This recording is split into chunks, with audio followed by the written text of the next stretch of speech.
Un seul point à l'ordre du jour de cette séance plénière, l'ouverture de la session extraordinaire qui va plancher sur la validation du pouvoir du député, l'audition du programme du Premier ministre et l'investiture subséquente de son équipe gouvernementale. Dans son adresse, la présidente de la Chambre basse du Parlement a loué les efforts entrepris pour l'éradication de la maladie à virus Ebola à l'est de la République démocratique du Congo sous l'impulsion du président de la République Félix-Antoine Tshisekedi Tshilombo et les choix portés sur les docteurs Muyembe. Janine Mabunda a aussi dans son discours insisté sur l'unité de la République démocratique du Congo en martelant sur la cohésion nationale.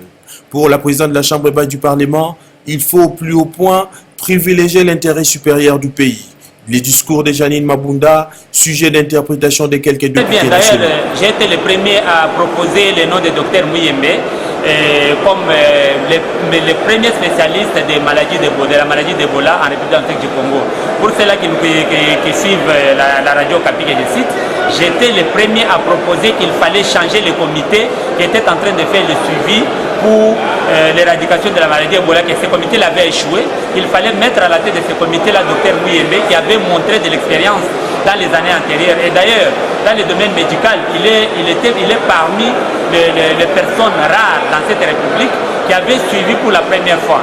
Et si moi je suis allé dans le domaine médical, j'avais suivi le docteur Muyembe, puisque c'est quelqu'un qui avait apporté des solutions exactes à la maladie d'Ebola depuis les années antérieures.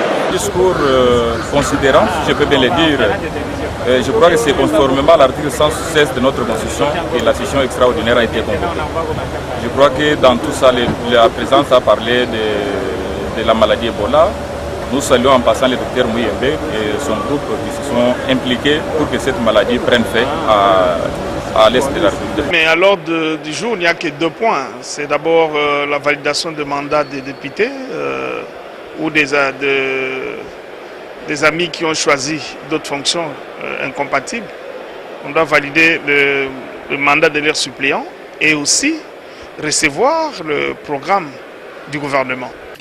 Il s'est dénoté que les députés invalidés de la Cour constitutionnelle ont aussi pris part à cette séance plénière. Abonnez-vous et n'hésitez pas non plus à liker la vidéo et d'activer la cloche de notification. Voilà, comme ça,